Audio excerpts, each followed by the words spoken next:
So the teaser trailer for Captain Marvel 2, or The Marvels, has just come out. I believe Marvel teased it a bit by doing this little space transmission ad the day before to try to get everyone hyped. So I ended up watching the teaser, and although I loved Iman Vellani and Miss Marvel, Teyonah Parris is, well, she's perfection. And Brie Larson, well, Brie Larson is single now.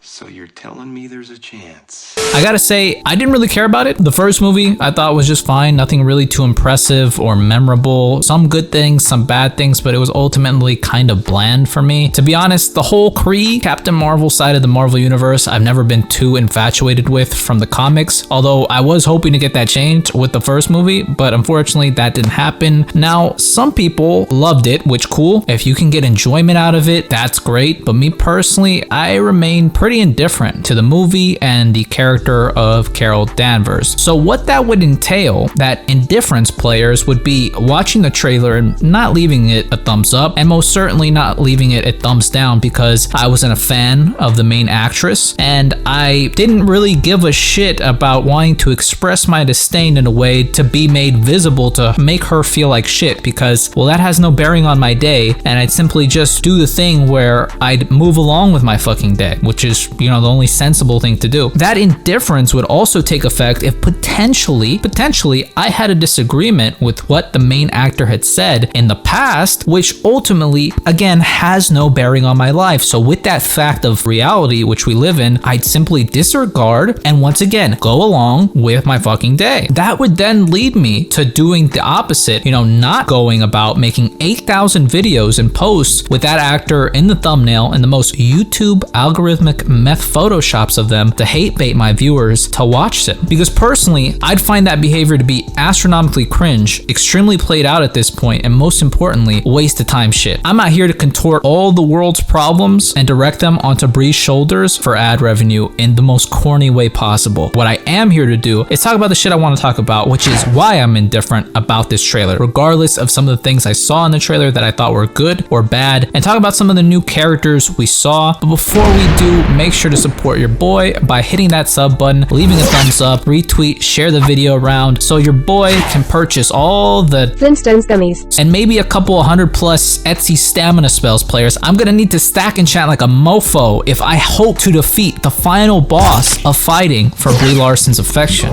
So this is just a teaser trailer, so of course we didn't get the most exposition, but it's basically what we've been hearing for the longest time. Carol, Monica, Kamala are pretty much switching locations every time they use their powers. That's why we saw that pretty dope action sequence at the end with Kamala and Monica switching places and Carol using what looks like an accuser hammer to fight Zawe Ashton's character, which we'll get into right now what character that is. But this scene actually looked dope. It's giving me a Cap 3 vibe in terms of the fighting dynamic here. I mean, the first Captain Marvel, I can't remember a truly dope hand-to-hand fight sequence, but when she destroys the ships, that was pretty badass. So I'm hoping this means the action all around will be exciting. Zawe is supposedly playing a character called Dar-Ben. Now, as far as I can surmise, this character has only been in 2 comics, okay? In the 1987 run of Silver Surfer, issue number 53, which came out in like 1992, the whole premise of this comic is that the Kree homeworld was being led by a fucking hamburglar ass mofo, and Dar-Ben is a pink Kree and I believe a general, and he teamed up with his blue Kree homie Aldan to stage a coup by having the Silver Surfer come through and kill like the guy that was in charge so that they could take power. So he does this, comes through, whoops everybody's ass, basically turns them into cosmic dust when he disintegrates them like a beast. But then they turn on him and it ends up being the case that Silver Surfer in this issue was actually just a robot the whole time that they made. So it was a pretty weird issue. And then the next was in Avengers 346, the volume 1 of Avengers, which again from the 90s, where Dar-Ben and Aldan are in power now, but they do get killed. Also see she has a bangle too, so maybe this is causing the whole power switch dilemma, which could be interesting. Carol's new suit looks amazing. interesting. It's simple, not too padded, good texturing from what I can see, and the huge symbol really works well. I still need to see more of Monica's suit, but one thing is for sure, Kamala's suit is a straight downgrade. Her OG suit was absolute gas, okay? I don't know why they gave her whatever she's wearing here. The visuals of this trailer I think are great. There is some stuff here that looks very vivid, like whatever hallway this is with the most just perfect color ever. Even the color grading of the whole trailer and the lighting looks really good. The only thing that I really didn't like was Kamala's reaction to everything, okay? This is not to hate on Iman Vellani. I get it makes sense as a reaction to seeing a Flurkin, you know, do what a Flurkin does, but that felt just extremely Disney Channel and cringe to me. I know Iman is still very early into her acting career. I think this might be like the second thing that she's ever done, so I'm not trying to sweat her over this, but also just I'm kind of done with the whole fangirl, fanboy thing, to be honest. Like, I got my fix of that through Peter Parker meeting the Avengers. Not saying it's a bad thing or that it doesn't make sense with Kamala's character, because it absolutely does, because this is her first time meeting the Avengers. That's just my own personal thing. The other character that popped up was Park Seo-joon as supposedly a character called Prince Yan. He's a mofo from a planet that communicates in rhymes, you know, a bar-spitting planet. The character, just like Zawi's, is only in like 2 issues. 1 issue really. He comes out in another issue as a freaking flashback, but basically it's from the 2014 Captain Marvel run. So again, there's not much on this character than what I'm really explaining to you guys. So maybe he'll be mixed with another character. They might do that again with Zawi's character, maybe take another character and like just mash them together, get an amalgam going. That's kind of what they usually do. This does make sense since I heard this movie is going to be in part a musical, which your boy fucks with some musicals, okay? Your boy is cultured, Sweeney Todd, and of course the legendary Literally Me, La La Land. So time will tell how that goes. It's good to see Saber and Fury again. I just worry they'll have him do or put him through some stupid shit like in the first movie with his eye getting scratched out by Goose. Like, that was just cancer. I think the whole rift between Monica and Carol could be very interesting. Nia DaCosta has a good track record so far, albeit, you know, very short. So we'll see how she does with the Marvels. The thing is, we've seen great directors come through and, you know, not really deliver what we thought we were gonna get. Maybe because these are characters I'm not too attached to and have really not any expectations of them, they can make me love them, but that can go both ways. So I'm not getting hyped or hating on this movie until I see it. That is if I go see the movie, okay? I think Quantumania really took a toll on me, guys. I think Marvel is working to try to improve the quality of their films. I think this movie got delayed because of that reason, so I'm hoping that means improvements have been made and are still continuously being made. Regardless, players, let me know what you thought of the trailer, whether you liked it or not. Are you looking forward to the movie? Do you plan on day one I'm getting the fucking D-box seats? Let me know whether you liked it, or are you as indifferent as I am? But that's pretty much it. If you liked the video, leave me a thumbs up, comment down below, and if you want, subscribe. I always appreciate it. Thank you guys so much for watching. Hope all you guys are well, and I will see you in the next one.